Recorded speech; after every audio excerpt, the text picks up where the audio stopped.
After Kochi port comes the Tuticorin port, which is the extreme southeast part of India. Kochi was the extreme southwest and Tuticorin is the extreme southeast port of India.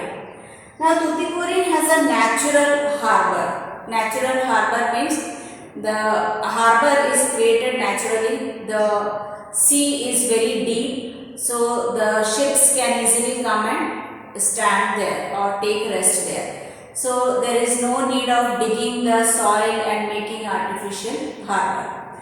So Tuticorin is a natural harbour and it is also having rich hinterland. Hinterland means the area at the side of the port, that is behind the port. So these areas are big areas where goods can be kept for export and import. So because of rich hinterland, more goods can be stored there, and this area is having a flourishing trade, or this port is very flourishing, has very flourishing trade, and it handles varieties of cargoes and varieties of goods, and the things are taken to Sri Lanka and Maldives, which are our neighboring countries. So through these ports, that is through Tuticorin port, things are exported to Sri Lanka and Maldives, and also to other areas, other coastal areas of India.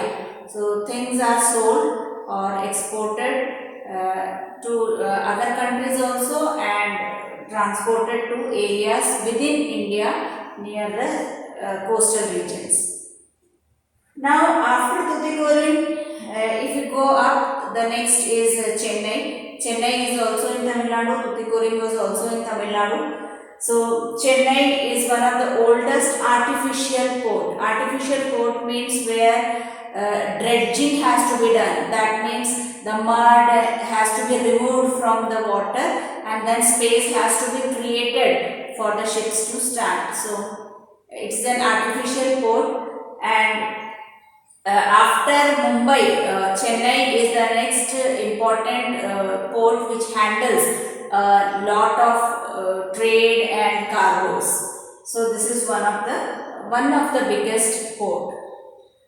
Then further moving upward, Visakhapatnam in Andhra Pradesh is another important port, and this is the deepest landlocked and well protected port.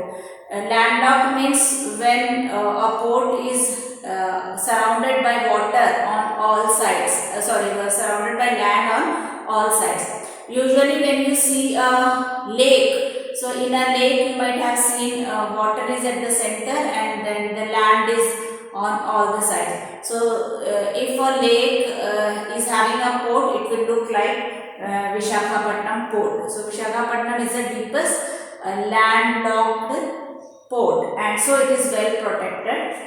And in the beginning, this Visakhapatnam port was made so that easy export of iron ore can take place.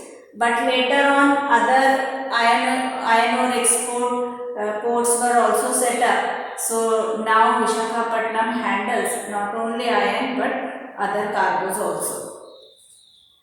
Now above Visakhapatnam, if we come, it is Paradip. Paradip port is in Orissa, and it is also famous for export of iron ore. Then here it comes Kolkata, that is in West Bengal. So Kolkata is an inland riverine port. So till now you have heard about seaports.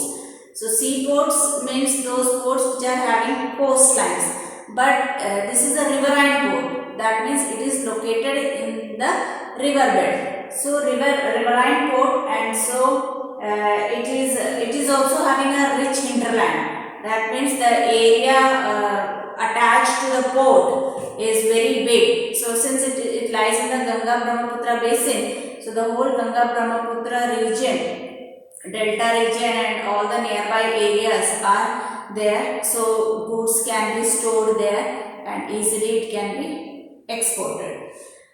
So and this is also a tidal port. So we have already studied that Kandla was also a tidal port. So tidal port means where the water level changes according to the tides. Then very near to Kolkata port, another port is there called Haldia port. So this Haldia port was built as a subsidiary port for Kolkata port, because when the trade or the cargoes became more for Kolkata port, it was difficult for it to handle. So to ease the pressure of Kolkata port, Haldia port was built near it. So these are some of the major ports in India.